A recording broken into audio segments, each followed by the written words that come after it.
वज़ीर आज़म हाउस के रिकॉर्डिंग से डिप्लोमेटिक साइफर की कॉपी गायब होने का इंकशाफ हुआ है। विफाकी काबीना इजलास में साइफर मामले पर ब्रीफिंग दी गई। विफाकी काबीना ने डिप्लोमेटिक साइफर की रिकॉर्ड से चोरी को संगीन मामला करार दिया। मुशावरत के बाद खुसूसी तहकीकाती कमेटी तश्कील दे दी गई है।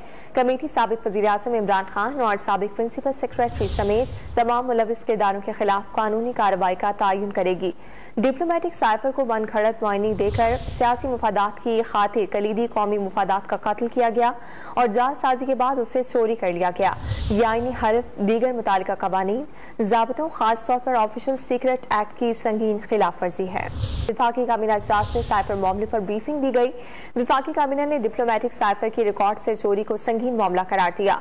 मुशावरत के बाद खुसूसी तहकीकाती कमेटी तश्कील दे दी गई है। कमेटी साबिक वज़ीर आज़म इमरान खान और साबिक प्रिंसिपल सेक्रेटरी समेत तमाम मुलविस किरदारों के खिलाफ कानूनी कार्रवाई का तयन करेगी। डिप्लोमेटिक साइफर को मनगढ़ंत मुआइनी देकर सियासी मुफादात की खातिर कलीदी कौमी मुफादात का कत्ल किया गया और जालसाजी के बाद उसे चोरी कर लिया गया। ये आईनी हरफ दीगर मुतालिका कवानीन, ज़ाब्तों खासतौर पर ऑफिशियल सीक्रेट एक्ट की संगीन खिलाफ वर्जी है।